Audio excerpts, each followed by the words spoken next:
So the next category of training method is called off-the-job training method. Now, off-the-job training method is actually a supplement to the on-the-job training method. You can say that as employees move up the levels in the organization, he needs to imbibe more skills.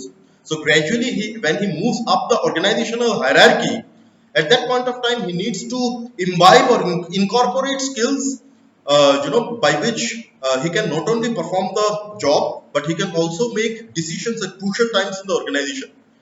So you can say that a blend of on-the-job and off-the-job method of training is quite ideal for an employee to learn the different aspects of the job and the different aspects of the organization also. So প্রথম মানে technique যেটা of the job মেথডে আমরা পড়বো সেটা quite widely use, সেটা হলো কি ব্রেইনস্টর্মিং। এটা বলা হয় যে as you can figure out from the name itself that brainstorming is a technique which will stimulate ideas। ঠিক আছে, মানে এনকারেজ করা হয় যাতে আইডিয়াস গুলি জেনারেট হোক। কিভাবে আইডিয়া জেনারেট হবে? 10 থেকে 15 জন এমপ্লয়িজ এর একটা গ্রুপ বানানো হয়। A group of 10 to 15 employees is constituted. Now those employees are quite acquainted with the particular problem which is being assigned to them, and they are asked to come up with the solution of the problem. The organization will encourage them to come up with ideas. There will be no restriction of ideas. That means here basically quality of idea is not given any importance. Here the employees are encouraged to come up with as many ideas as possible. This is a technique which was developed by Osborne in 1938 in an American company, and it is now quite widely used in many corporates and learning institutes also. So here potency of idea is not something that is looked at the initial stage. So evaluation of idea at the initial stage is restricted. The ideas are not evaluated at the initial stage. A free frank environment is given and the employee is encouraged to come up with as many ideas as possible.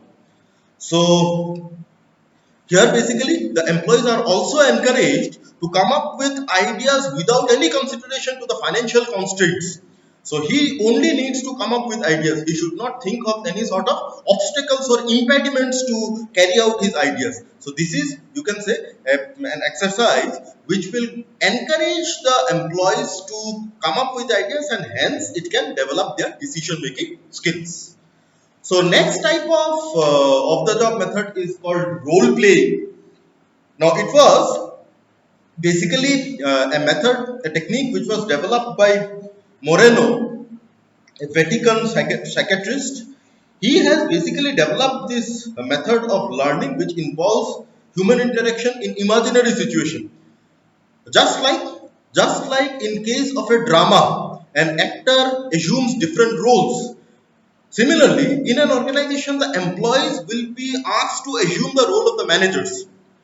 So here, basically the objective is that everyone should know where the shoe pinches of others. That otherwise what will happen? The employee will never know the pain of the managers. Similarly, the managers never know the pain of the employees. So when you shuffle the roles, at that point of time, they have an idea regarding what problems the other party face to execute to execute a plan or to execute a decision. So by this method of role playing, the employees in the organization develop a sense of respect towards the employer, because now he knows that it is not quite easy to assume a role of a manager also. So this is a method by which the organization tries to develop the interpersonal skills. Now the next method is called simulation training.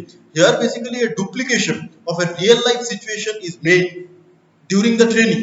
That means it is you can say that it is a mock-up of the real situation. Now in simulation what happens? The essential characteristics of the real situation is being explained to the employees in an abstract form, মানে summary ফর্মে explain করা হয়। ঠিক আছে, তারপর the participants of the training program are required to do according to the situation prescribed and the roles which is being assigned to them. The role of the instructor here is quite restricted. He will just observe. He will not do anything. He will observe the different employees, how they are able to perform in a particular situation, which is actually a mock-up of a real life situation. Now, when he performs the when the employees perform the activities in that situation, it will give the trainer or the manager or the organization a fair idea whether he will be able to tackle the situation if such a situation arises in the organization in the future.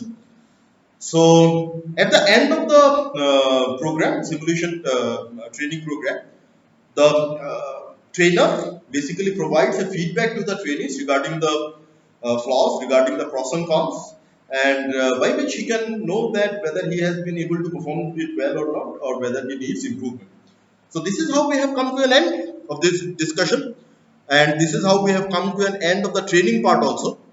So আমি আরো ধরো 2-3 দিন পরে আসবো next part of the notes নিয়ে তোমাদের second ইউনিটের। ততক্ষণ পর্যন্ত আশা করছি এই পার্টটা শেষ হয়ে যাবে তোমাদের। ওকে, সো ভালো থেকো তোমরা, thank you very much, good bye.